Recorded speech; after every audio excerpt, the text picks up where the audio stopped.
Hello everyone. Today is Thursday, February 17th, 2022. I'm Crystal Dawnhill and I'm here to do part 2 of my journey. I just recorded part 1 and I'm going to call that an overview, and then I'm going to give the years that I'm discussing. So what I'd like to do here in part 2 is backtrack over part 1 and break each time period down a little bit in a little bit more detail. So one thing that I really did want to mention about my early childhood was I had this ability to recognize connections between people.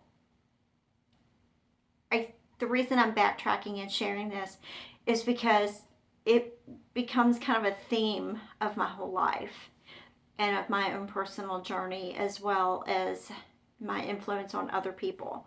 So before I get too far into this series, I wanted to share that right off the bat. The first time I ever recall recognizing a connection between two people was a close family member, and of course I'm not going to give details to protect their privacy, but it was a very close family member and their significant other.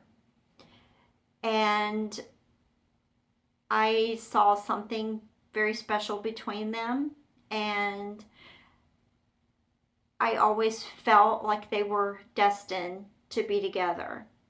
And almost 50, not 15, but 50 years later, they're still together in a sense, not really in a conventional romantic relationship, but they are still very much a part of each other's life. And their dynamic throughout the years has been quite turbulent at times, but at the same time, from what I observed, not to give any information about their personal story, but just from what I've observed, does seem to be quite peaceful in a way too, much more so than at times when they weren't in each other's life. So the reason that I commented on that was because it really made me aware of an ability that I had that, like I said, would become very much a theme of what my journey's been about, and looking back on that in hindsight. And there have been other instances as well where I've recognized similar connections like that between people, and I might share more of those stories as I go along through the series of telling my life story. So that was one point that I wanted to backtrack and expand on a little bit more. Something I didn't mention in part 1 that really is also a very significant part of my journey is when I got married the first time. When I discussed in part 1 about being age 30 and leaving that marriage, that was my second marriage. I was probably more like 34 when I left. So I was 30 when we got married.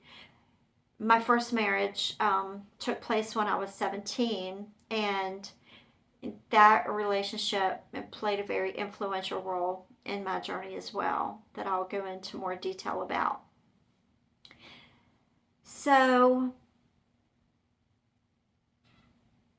now that I went back and told you about the ability that I have, I'm trying to think of a really good part to pick up at, because I know I said in part 1 that I was going to start at age 30, and really that is the most pivotal point in my journey, and that's why I seem to always go back to that is like my starting point or my baseline around which everything else in my life seems to revolve around, I guess. So, oh yes, when I moved to the apartment. So, when I left my second marriage and got my own place, by this time I was pretty much officially awakened. So, that's when I started really looking back, because when I was married, there were so many things that I needed to tend to in my outer life. And my husband's child and my husband, and before my awakening, I was very preoccupied with pleasing everyone else. And when I had my awakening, that changed all of that. I started to live more internally and introspectively. And so pleasing everybody else was like a thing of the past for me. I still did try to appease people in certain circumstances if I felt like it was necessary for my well being. But that really started to dwindle away very fast. And it gave way to my need to do what God was guiding me to do. And of course, God and the Holy Spirit has been the reason for all of this. He is the reason I'm here. He's the reason that I've gone through things that I've gone through. And He's the reason that I'm here today.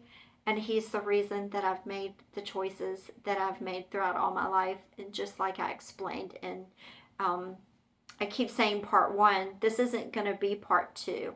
This is going to be part one in more detail, and I haven't come up with an exact title for that yet. But the previous video that I just recorded is going to be the overview, and then this is going to be more expansive of part one. So,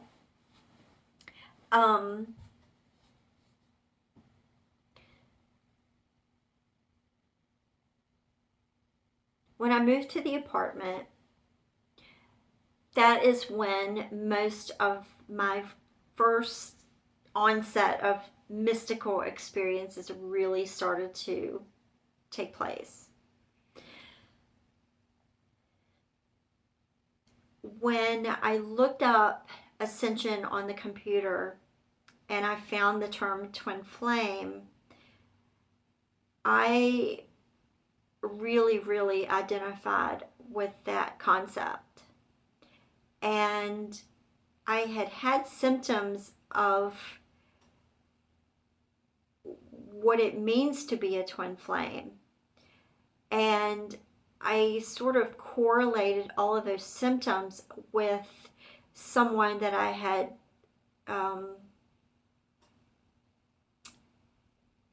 been made aware of. And I may go into all of the details about that down the line, but for right now, it really isn't very relevant in where I'm going with this. So, when I became aware of this person, I really did feel sincerely that he was my twin flame. And I knew that there were certain criteria that wouldn't allow that to culminate in any way romantically, but I knew that it was my intuition and my internal compass guiding me in that direction. And like I just said, I wasn't gonna, listen to what anyone else around me was saying. I was gonna do what I was feeling internally guided to do.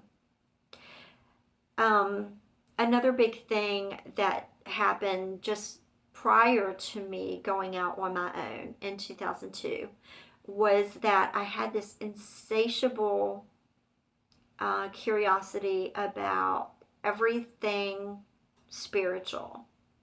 I wanted to learn all about the Bible. I wanted to learn about Jesus. I wanted to learn about other religious traditions, to have something to kind of weigh against what I had been taught growing up, because I had been brought up in pretty much a Protestant Christian background, but not very devout. Like, my family didn't go to church regularly, or, regularly read the Bible or anything. So it was a very laxed belief system in my family. So I was like a sponge soaking up all the information I could get.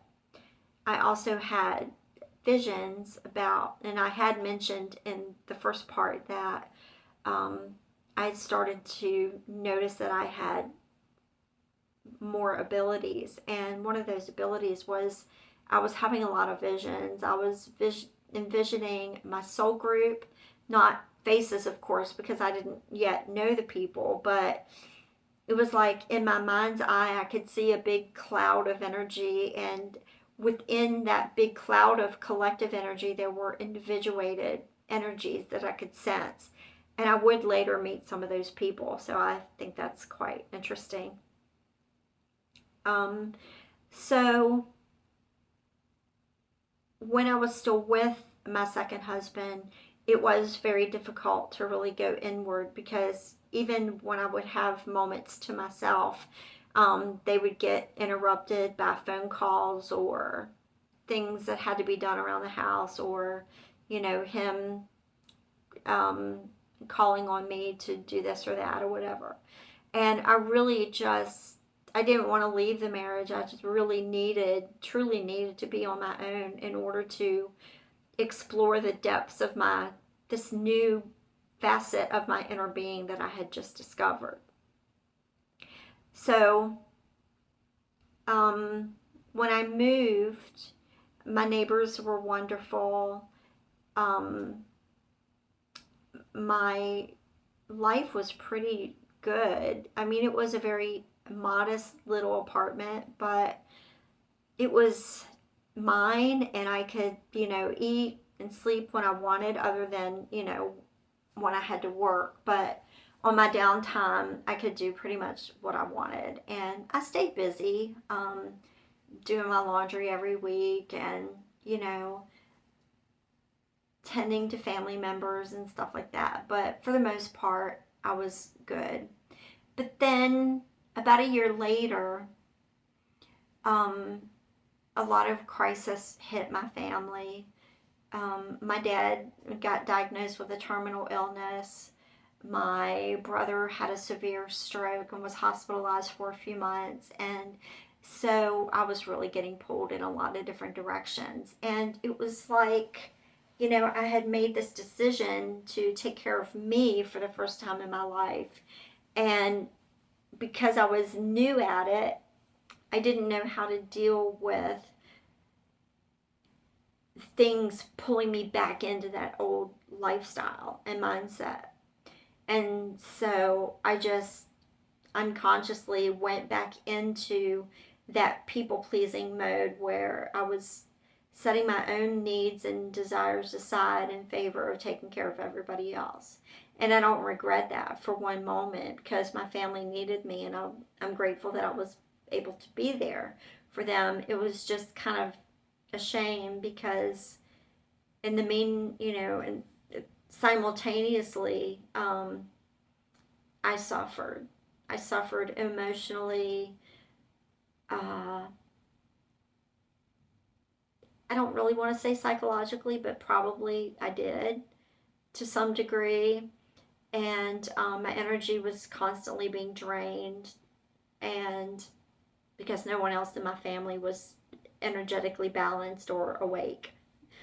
So I had always kind of been the strong caretaker in the family, and even, during times of loss, death, I was kind of the one that people leaned on, even outside of my immediate circle and into my extended family.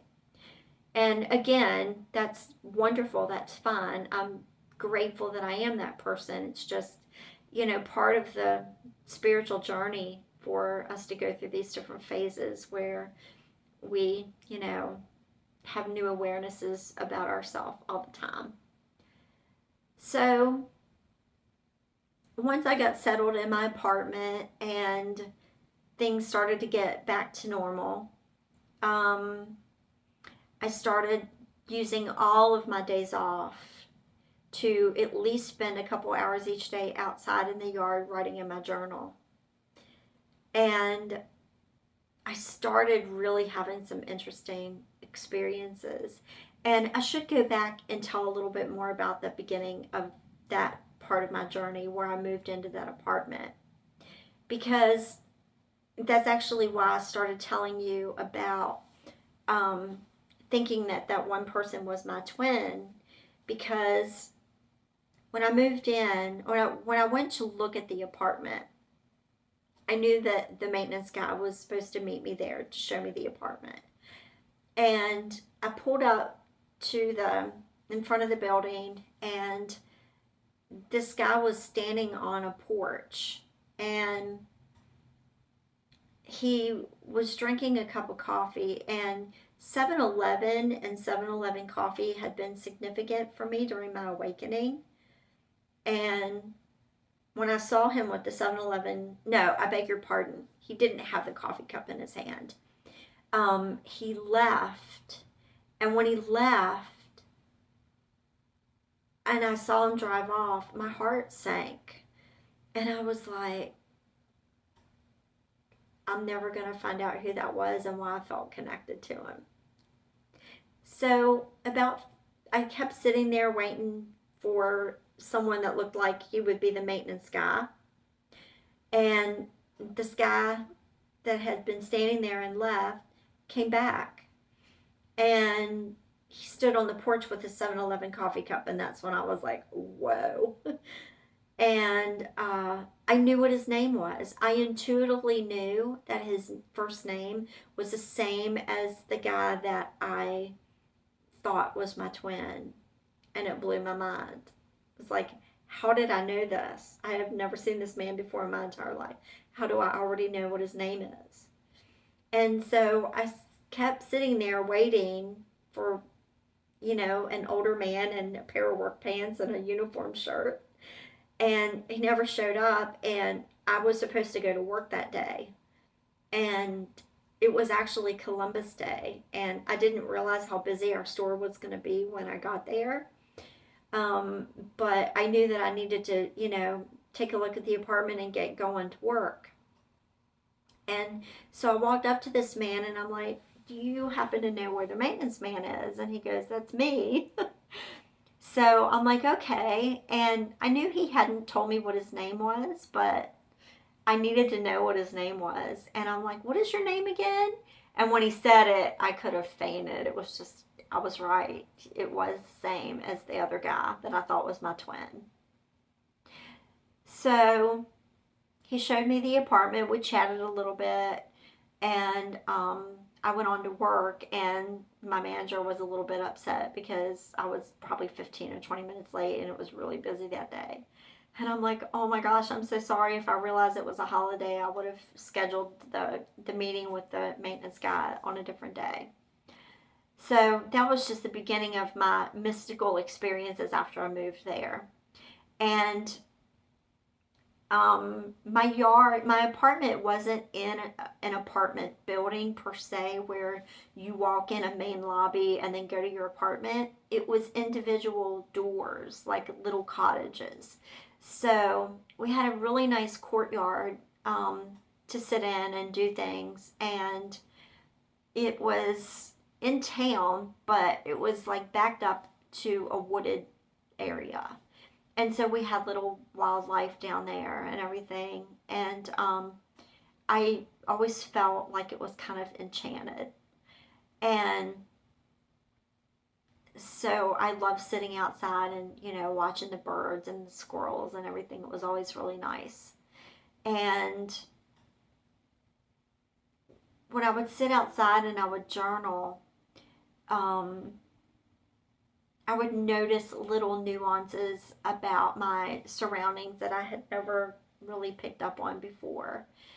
And the more I would write in my journal and the more little seemingly trivial things that I would write down, they started to seem to hold significance for my journey. And the more I wrote, the more I noticed. And the more I noticed, the more I wrote.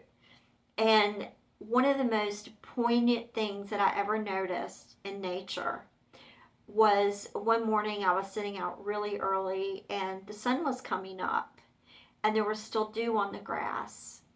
And as the sun began to rise and shine on the dewdrop on the end of the blade of grass, I noticed that it was changing all the different colors of the rainbow. It was so cool. And I was like, I never noticed this kind of thing before. Even when I was a little girl and I would spend so much time outside. And I did notice certain things like the sunset and the sun shining on the water and everything because we lived by a lake. But and that area was enchanted or mystical in some way, sacred as well, where we had moved with my stepdad. So I had become friends with an elderly lady that was my neighbor, and her late husband had been an author. And she took interest in the fact that I wanted to write, and she would always ask me how my writing was going. And I always, wanted to have a positive answer, and that I would started my, autobiography. And it just seemed like that every time I would come up with a new title for my book or come up with a new concept, I would always feel like I hit like a closed door or a dead end. And it became very frustrating to me. And I knew that there was something inside of me that needed to be unlocked so that I could have access to more wisdom and understanding about what I needed to do. But I had no idea how to go about finding my way through that door and into that secret chamber inside of myself where all of my answers were waiting for me to discover. So I just kind of, led a what one might perceive as a normal life of a newly divorced bachelorette. um, I didn't date much. I did see a guy a couple times that I had gone to school with, but we both were mature enough to recognize that we weren't compatible. There wasn't that much chemistry, and so we only saw each other a couple times. And so from 2002 to 2007, I was single and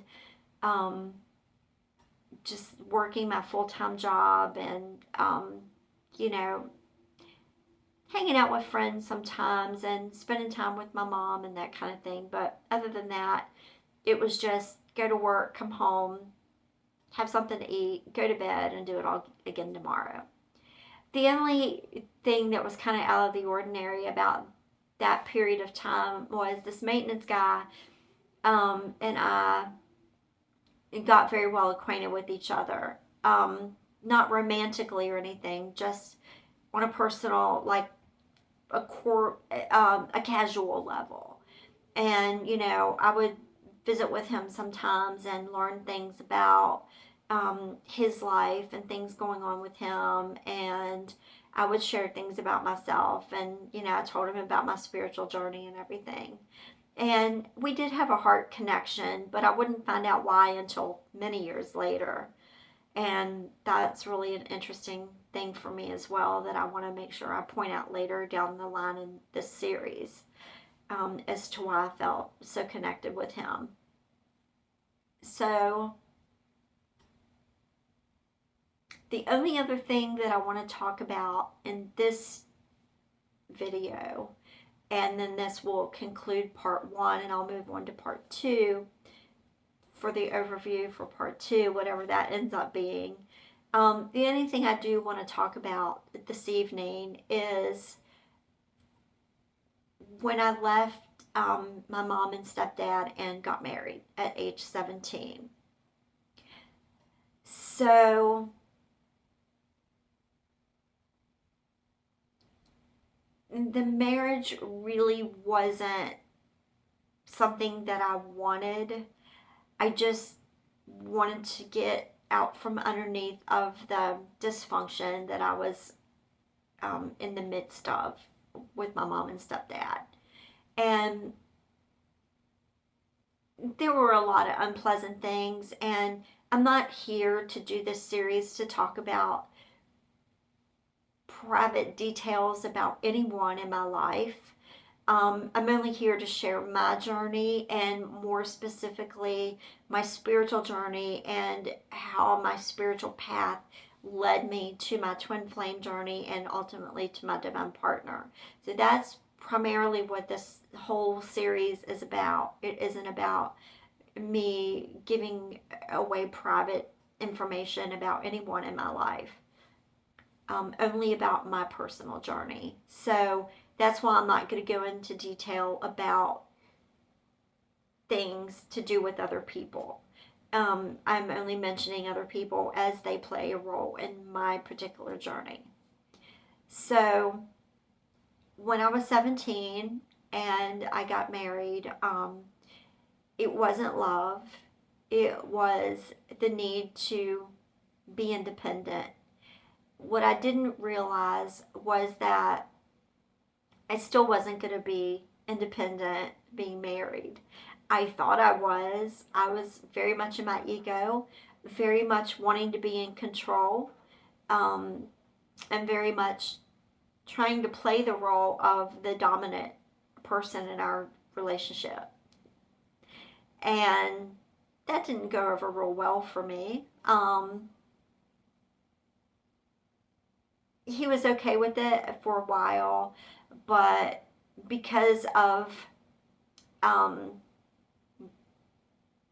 um, transgression on my part, I kind of lost that privilege with him, and um, that ended up being kind of ugly toward the end. Not violent or anything like that, just we didn't end the marriage on a pleasant note.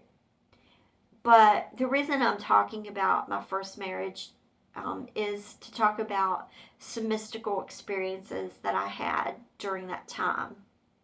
So, to recap, from age 12 and my first initiation, because of my mother kind of debunking my experience and my abilities and so forth, I pushed all that down, and getting married at such an early age really was a byproduct of me pushing that down, because had I stayed on my spiritual path and followed that inner guidance, I probably would have stayed single for much longer than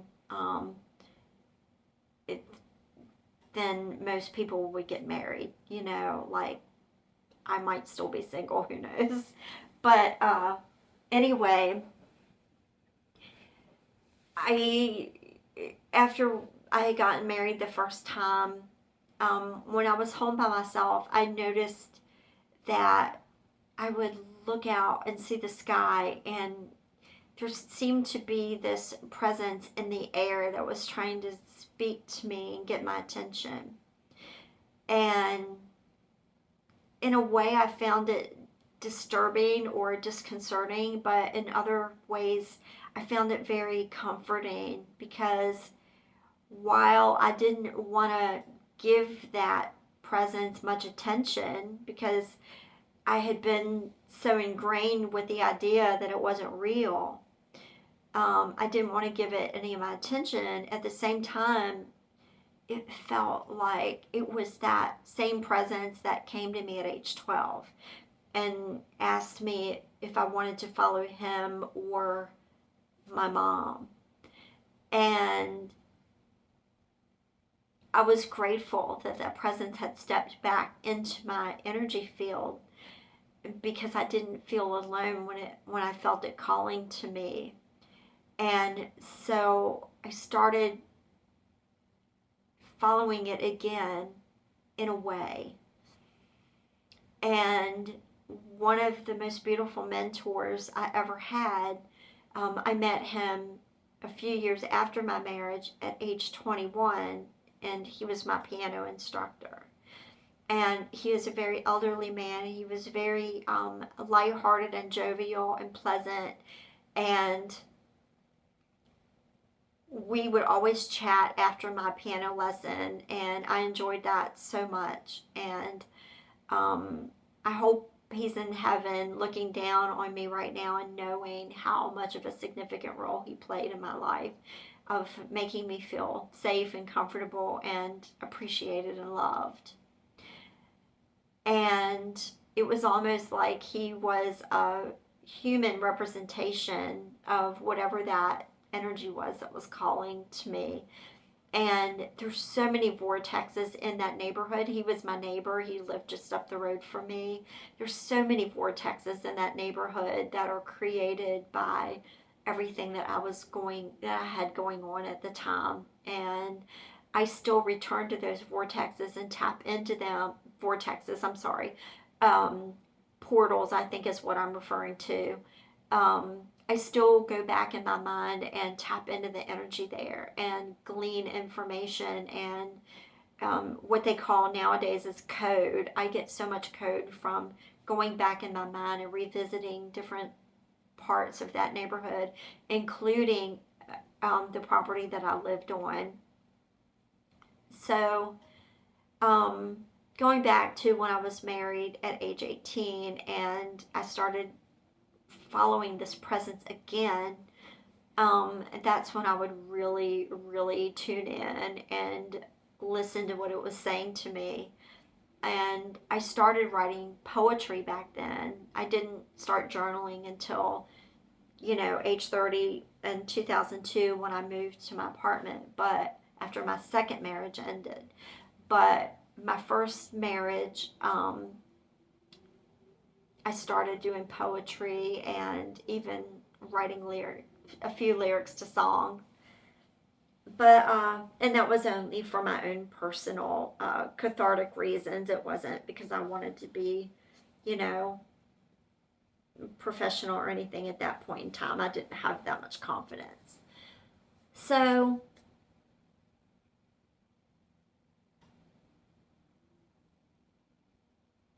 the marriage, the first marriage, we had a few turbulent moments. We separated temporarily and then tried to work it back out. And it was during the second the second go of our marriage is when I lived back in this neighborhood where I had grown up. And when we finally ended the marriage, I was about age 24. And that's really about all there is to share about that as far as my mystical journey. He was a soulmate. We did feel somewhat of affinity and a connection, but it was just soulmate. It wasn't karmic or anything like that. And we were cordial for a little while later, but then eventually we just, I think that phase of our journey had ended, and we became neutral toward each other. So that's probably everything that I want to share about that marriage and this mystical experiences that I had during that time. And I think that is all that I'm going to share in this, because I went back and talked about my abilities. I will tell you before I go, I will tell you that it was during my first marriage that I met my second husband, and I met him in a professional environment. And that um, relationship with my second husband did not interfere with my first marriage at all. My first marriage ended for good, um, because I just knew it was time. I wasn't involved with anyone. I wasn't, I had in a way been unfaithful to him, never full blown, but um, it ended not because of infidelity or anything. It was just because it was time for it to end. So I didn't get into a relationship with my second husband until a few years after my first marriage ended. There was a 3-year relationship in between the two husbands. And I probably won't discuss that relationship because it didn't really have any spiritual significance for me. The man did, but not the relationship dynamic. And so I don't feel like it's necessary to go into that. And so when I pick up on part 2, I will begin at the period of time when I moved into my apartment and everything that happened from that point forward. And if you've hung in with me during this episode, thank you. And I promise you, it gets more interesting as it goes along, because when I finally get to a point where I'm beginning to talk about my twin flame journey that started in 2014, and then subsequently my meeting with my divine partner, that's when it gets really deep and mystical and, in my opinion, much more interesting. And according to the people in my close circle, that's when when my life became more interesting to them as well. And I hope it will be for you also. I hope that my sharing my journey will help the people who listen in some way. I hope it will inspire you and touch you and help you along your journey, because that's why I'm here, to help others and to inspire others and to encourage others to follow your inner guidance and to